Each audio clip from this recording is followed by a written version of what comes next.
Gender-based violence. This is the topic that we are going to discuss today. Hello, welcome to my channel.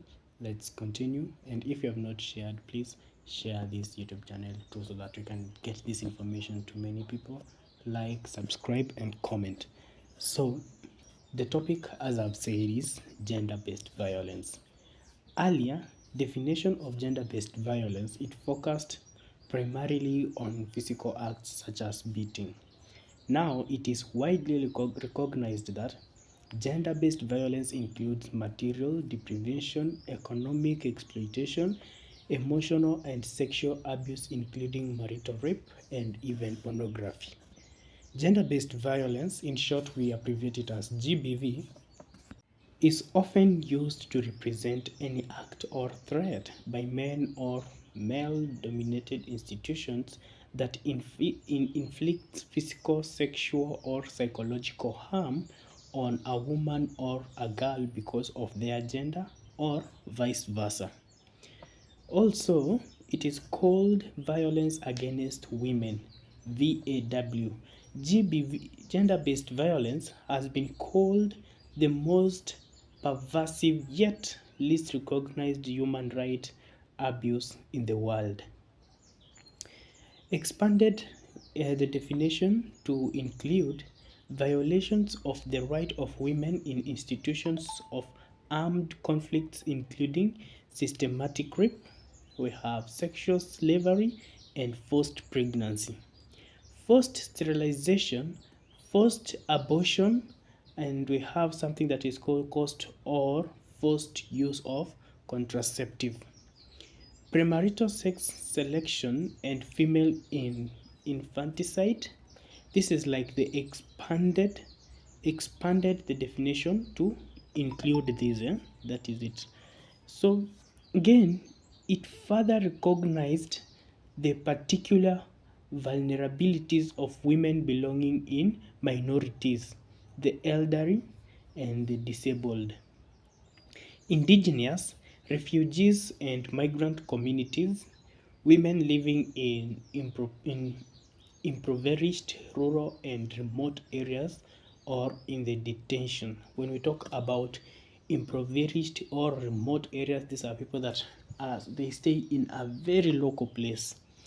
Some of the components of gender-based violence, we have spousal betrayal, we have sexual abuse, include of female children, we have dowry related violence, rape, including marital rape, female genital mutilation, cutting, and other traditional practices harmful to women, non-spousal violence, sexual violence related to exploitation, sexual harassment and intimidation at work, in school, and elsewhere, trafficking of women, forced prostitution.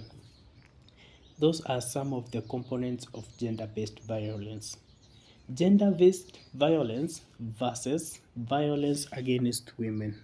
The term gender-based violence is widely used as a synonym of violence against women in order to highlight the gender equality in which much violence is rooted.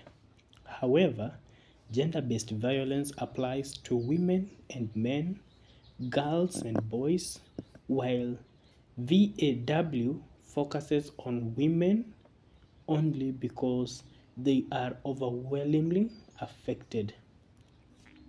Women and adolescent girls are not only at high risk of primary targets for gender-based violence, but also suffer accepted consequences as compared with what men endure. The landmark Conversations to Protect Women's Rights, Conversion of the Elimination of Violence Against Women. So these things, I think we will discuss them later. Later I will bring a certain discussion about this. So let's go to reasons for gender-based violence. Unequal power relations between men and women, resulting in domination and discrimination against women by men. I think that is self-explanatory. There is no need for further explanation. It continues to be fostered and reinforced by the entrenched patriarchal values system.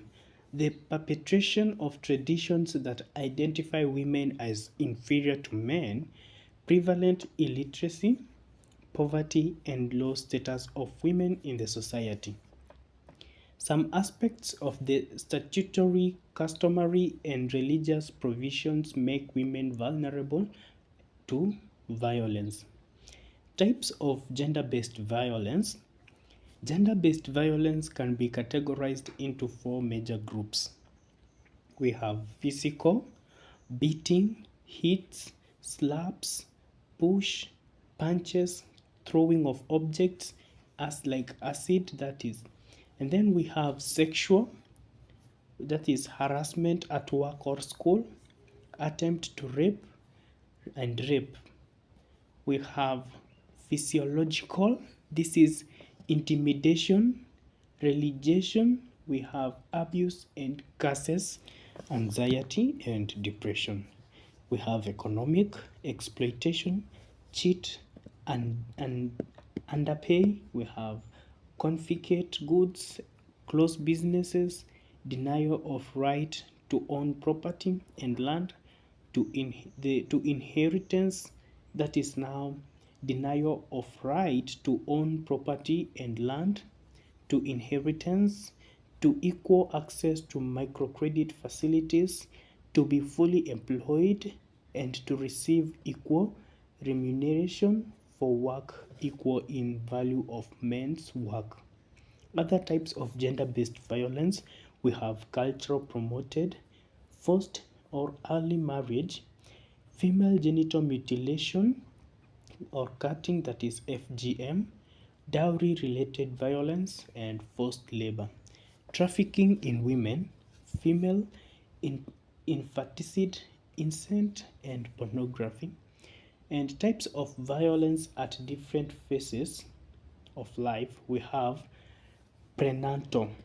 Prenatal sex selection or bettering during pregnancy. We have caused pregnancy, that is rape during war. And we have infancy, female infanticide, emotional and physical abuse, differential access to food and medical care. And then we have childhood, genital cutting, incest and sexual abuse, differential access to food, medical care, and education, and child prostitution. Adolescent, dating and courtship violence, economically caused sex, sexual abuse in the workplace, rape, sexual harassment, forced prostitution. Reproductive, we have abuse of women by intimate partners, marital rape, dowry abuse and murders, partner homicide, physiological abuse, sexual abuse in the workplace, sexual harassment, rape, abuse of women with disabilities. Old age, we have abuse of widows, elder abuse, which affects mostly women.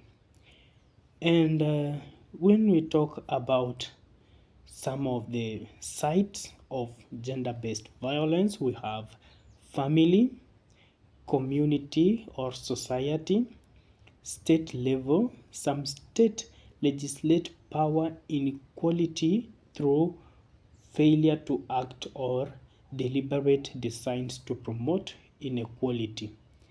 Risk factors for gender-based violence, we have age. Younger age groups are at increased risk.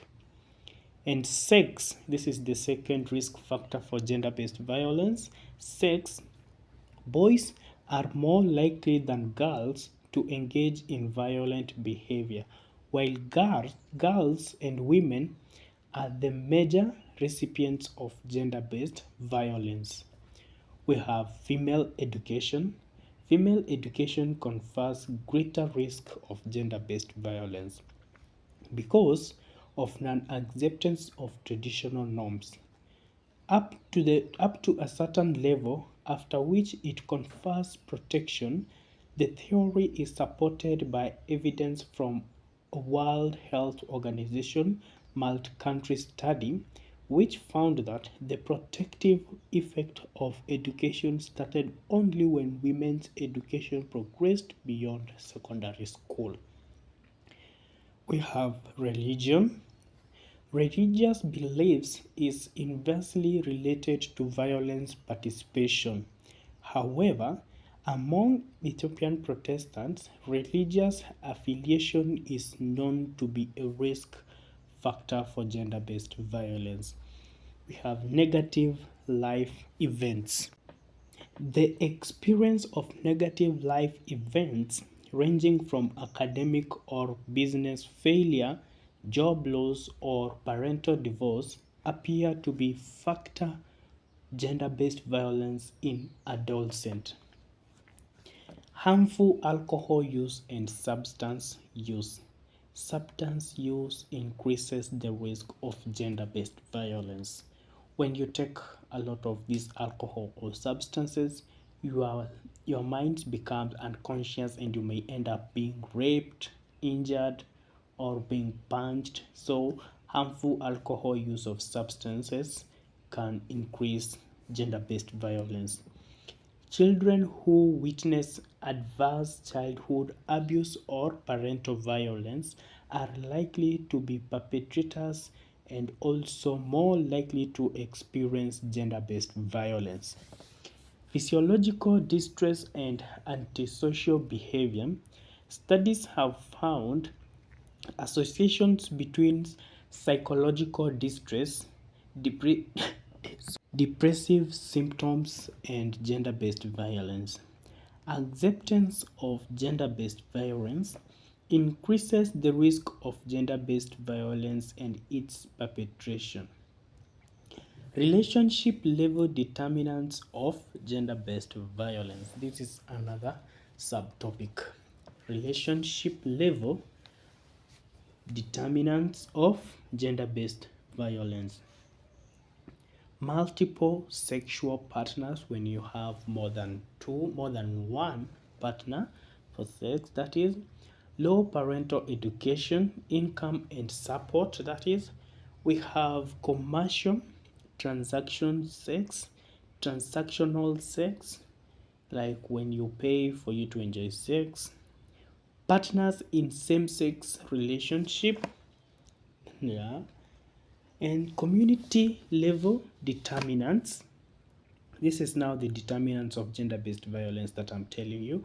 We have just been done with the relationship level determinants, so we have gone to community level determinants. Weak community sanctions against gender-based violence. We have poverty, traditional gender norms and that are supportive or condemn gender-based violence. Examples of social cultural norms that support gender-based violence is a man has a right to assert power over a woman and is considered socially superior. Another one too, a man has a right to physically discipline a woman for incorrect behavior. So incorrect is in quote. Third one, physical violence is an acceptable way to resolve conflict in a relationship. Fourth, intimate partner violence is a taboo subject. So taboo in quotes. Divorce is shameful and sex is a man's right in marriage. Finally, sexual activity, this is including rape, is a maker of masculinity. What are some of the consequences of gender-based violence? Gender-based violence hinders women's ability to achieve economic autonomy and to ensure sustainable livelihood for themselves and their dependents. It leads to tension and general nervousness, which may spill over into physical violence. Predisposes women to high risk of morbidity and mortality. These are the consequences of gender based violence. Fourthly, gender based violence results in social inequality and promotes sexual exploitation of girls by young women of girls and young women by older men. Relationship for health to consequences of gender-based violence. We have unwanted pregnancy, STIs, HIV and pelvic inflammatory diseases, gynecological disorders, unsafe abortion and miscarriage, pregnancy complications including low birth weights, bodies. High consequences. This is now the figure I am going to demonstrate on the wall of health consequences of gender-based violence. First, we have abuse. After abuse, we have fatal outcomes. This is homicide, suicide, mass mortality, AIDS related. And when we talk about non-fatal outcomes, we talk about physical health, chronic conditions, and mental health. When we talk about physical health, this is now we talk injuries caused by abuse to non-fatal outcomes. Physical health, we have injury, we have physical symptoms, poor health, and permanent disability, and obesity. Chronic conditions, we have chronic pain, irritable bowel sign, and GIT disorder. And finally, we have somatic complaints. This is about chronic conditions. And when we talk about mental health, we have post-traumatic stress, depression, we have anxiety, panic, eating disorders, sexual dissatisfaction, low self-esteem, and substance abuse. Negative health, we have smoking, alcohol, sexual risk taking, and physical inactivity or overeating. About chronic conditions, we have reproductive health, which is unwanted pregnancy, STIs and HIV. We have gyn disorders, unsafe abortion, pregnancy complications, and miscarriage. Yeah. So let's talk about management of survivors. Survivors, these are people that they they went through gender-based violence and they survived. So the victims. So how do we manage the victims? Medical management of gender-based violence at first contact. We have treatment of injury and clinical evaluation. We have pregnancy testing and emergency contraceptives. We have prophylaxis, prophylaxis of sexual transmitted infections, HIV diagnostic testing and counseling, DTC, and post-exposure prophylaxis. We also have forensic examination and trauma counseling. Treatment of injuries and clinical evaluation. Healthcare providers are advised to ensure that they do not make actions that will jeopardize forensic evidence. Where qualified, health providers needed to collect and conserve evidence for forensic analysis. That is now treatment of injuries and clinical evaluations. Components to Components of the clinical evaluation.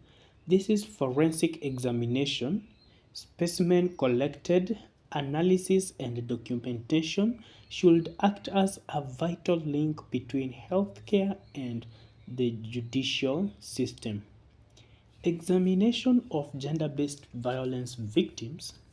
The examination includes establishing the background of the survivor, taking the history of the occurrence, a medical history, a full body physical examination that is efficiently documented. Care should be taken to minimize additional trauma by providing initial comfort, counseling, and a full explanation of the logic and process of the procedures. Pregnancy testing and emergency contraceptions. Emergency contraceptions, that is EC, should be available to all female survivors of rape who are of reproductive age and who are not pregnant, not consistently using a reliable form of contraception, and who show sign of secondary sexual development.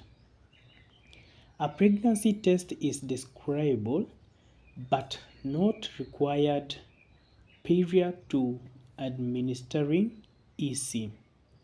EC can be administered within 12 to half hours of unprotected intercourse, but it is most effective at earlier stage.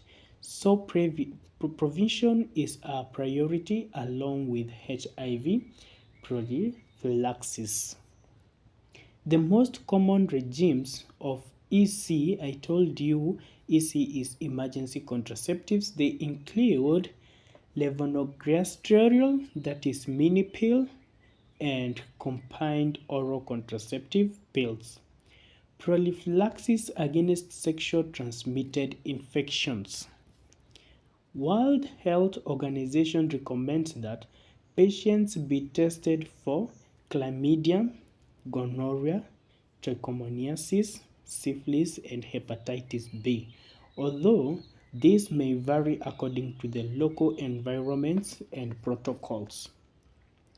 The routine prophylactic treatment to all patients with antibiotics on the understanding that survivors experience different degrees of exposure to infections is not recommended. There is scant evidence on the effectiveness of sexual transmitted infection prophylaxis provision to abuse survivors. However, data is not yet available in countries with a sign of STI prevalence. HIV diagnostic counseling and testing and post-exposure prophylaxis. PEP involves the administration of one or combined of antiretroviral drugs, ARVs, that is antiretroviral drugs, to HIV negative persons for a period of 28 days after exposure to the HIV virus. The administration of PEP within 72 hours of sexual penetration, followed by the course of PEP drugs, is thought to significantly reduce the likelihood of seroconversion. Seroconversion, that is. PEP, PEP that is PEP, is recommended for men, women, boys, and girls who have experienced oral, anal, or vaginal penetration. Fixed dose combinations are recommended where available. Psychological counseling of rape survivors.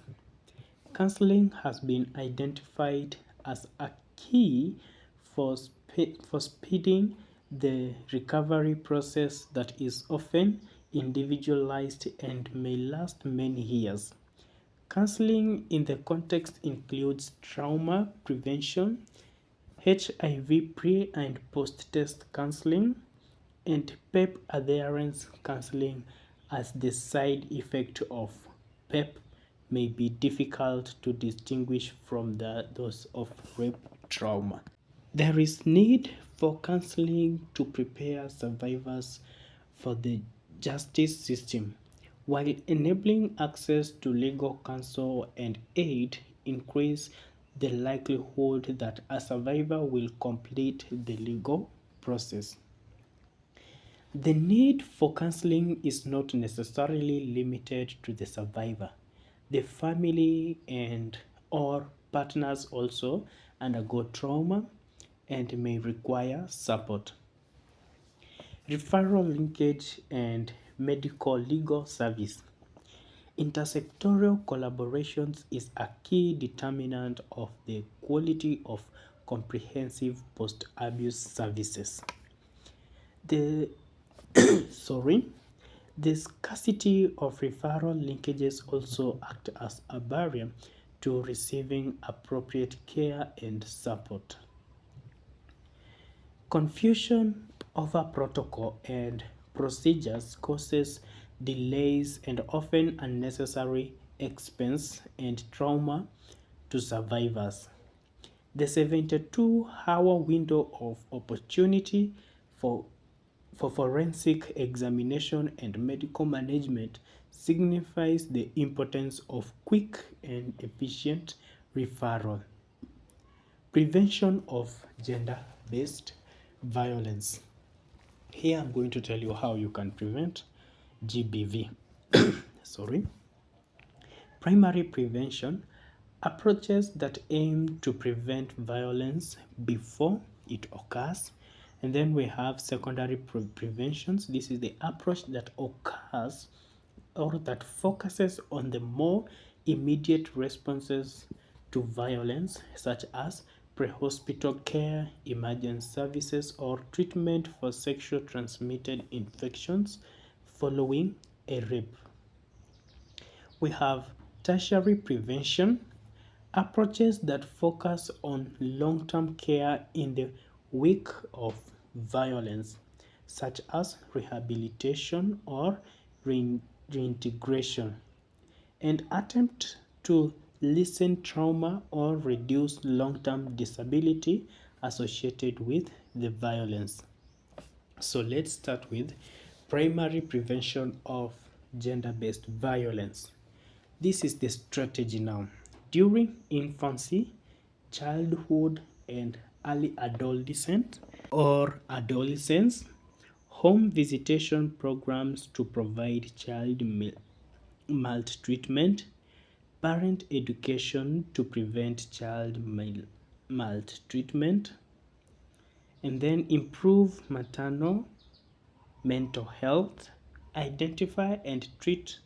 conduct conduct and emotional disorders, school-based social and emotional skills development, bullying prevention programs. During adolescence and early adulthood, school abuse components violence prevention programs, that is all. And during adulthood, like let me say United States Air Force multi-component programs to prevent suicide, empowerment and participatory approaches for addressing gender inequality. That's how they call it SASA. So, gender-based violence prevention involves multi-sectors. The health sector, maternal mental health, parenting, and alcohol misuse treatment. That is the health sectors. Those working with children and young people, including the educational sector. So the third one is sector, violence and abuse prevention, skills for children and young people. We have social skills development, emotional skills development, early intervention for conduct and emotional disorders. When we talk about gender-based violence, it is very, very wide. So I'm trying to make it short for you to understand. You know, you are very important, so you have to make it you to get this information. The police, so this is about GBV, multi-sectorial prevention strategy. The police and criminal justice sector development and enforcement of legislation. That is one. Two, local governments reduce access to alcohol and poverty reduction programs. Number three, communities and non governmental organizations change cultural norms that stereotype women and accept violence as means of conflict resolution. And then the fourth is microfinance projects, that is now educational programs. Sorry. The prevention approaches, we have media campaign, we have women's right advocacy, including street protest, demonstration in cases of gender-based violence, working with men and boys, policy and legal forum, training of law enforcement agencies. So, in conclusion, all African countries need to develop a national plan of action that would address issues on equality for women. Sorry. This is crucial to enact laws that prohibit violence to women, to monitor the implementation of existing plans to ensure that women's rights are protected, and to review existing laws and policies periodically to ensure that they adequately protect women's rights. Simplifications of the laws and distribution of women's and men's grounds will also help to improve awareness of women's rights. This could be complemented by training law enforcers on these laws. Sensitization of the public and creation of awareness through the media on the existence of the law is necessary. In addition, legal and psychosocial support for victims of economic violence should be provided. The, the, the, the depth of empirical data on many aspects of violence in this environment highlights the need for more research in this issue. So, we have talked of other prevention approaches. That is the conclusion that I've done. But let me talk on a summary of all of what we have done. We have talked about gender-based violence, whereby we have discussed about the definition. We have talked about the components of gender-based violence versus violence against women. We shared about landmark conventions to protect women's rights. We also talked the reasons for gender-based violence, types of gender-based violence, other types. We discussed on prevalence of gender-based violence, and we also talked about the sites of GBV, risk factors for gender-based violence. We also shared about relationship level determinants of GBV, community level determinants, and the examples of social cultural norms that support gender-based violence. Consequences of gender-based violence, we have shared about the management of survivors.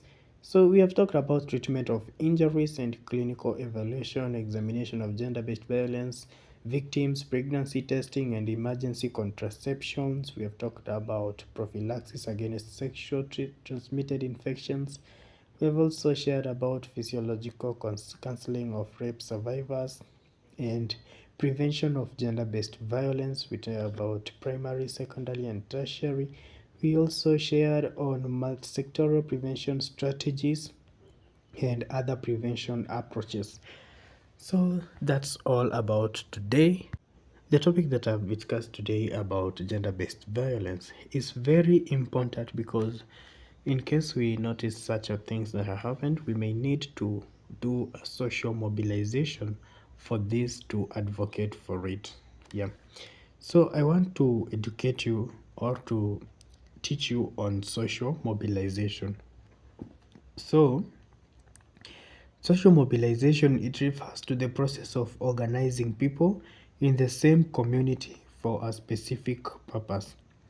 in an activity involving planned action and process of reaching, influencing, and involving all relevant segments of society across all sectors from the national to the community level in order to create an enabling environment and effective possible behavior change.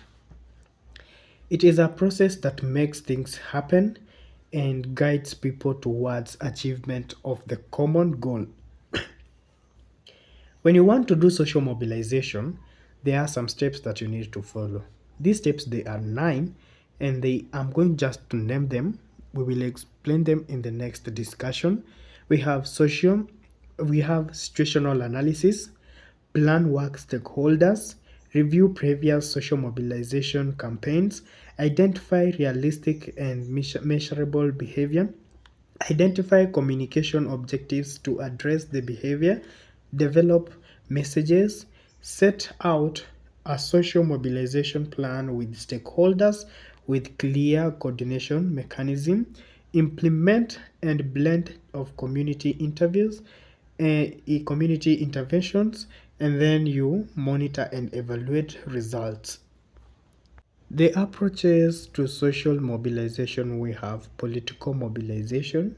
It aims at winning political and poverty and policy committees. Governmental mobilization aims at informing and enlisting cooperation and help of service providers and other government organisms that can provide direct or indirect support. Corporate mobilization, it aims to secure the support of national and international companies in promoting appropriate goals. Sorry. Sorry, we have social mobilization and CHCs. It aims at relying communities for actions. And then we have community mobilization, aims at informing and gaining commitment of local political, religious, and traditional leaders, as well as local government agencies and non-government organizations, women's group, and cooperatives. Beneficiary mobilization aims at informing and motivating programs beneficiaries toward the achievement at the set of the of the set goals and objectives. Sustained appropriate advertising, engaging and remembering and reminding people about the merits of the behavior. The principles of social mobilization, these are like the presence of a support institution whose leadership has confidence in the capacity of people to uplift themselves. The support institution should be autonomous and can mobilize source of social mobilization. They should uphold the vision of the community building of the community, yes, again, building of linkage and networks. We have sensitive and social cultural and gender values of the community, and finally we have collective actions. Strategies in social mobilization, we have participation. Participation ensures that the beneficiaries of any intervention are consulted and contributors to the particular development activities. We have collaboration. Community and leaders must be involved consistently through all phases of the campaign with other stakeholders. We have partnership. It is important that there is shared recognition for implementation and success, and transparency, and joint decision making with all stakeholders. Equality or equity, we have equity and quality. So equity is the core of every social mobilization campaign, and quality often used interchangeably with exceptional quality must be achieved in all companies or components of the successful campaign. So at that point, I will like to stop and say thank you very much for your time. And just a recap of what we have said today. In this second part, we have done about social mobilization, the definition of social mobilization, the steps in social mobilization, the approaches of social mobilization. We've said about the principles of social mobilization, strategies in social mobilization. Yeah, and that's all that we have discussed in the second part. Thank you and be blessed abundantly. And please don't forget to share, like, comment in this video that you have watched. And if this is your first time, please ensure you subscribe and you will be blessed abundantly. Thank you. Bye bye. See you next time.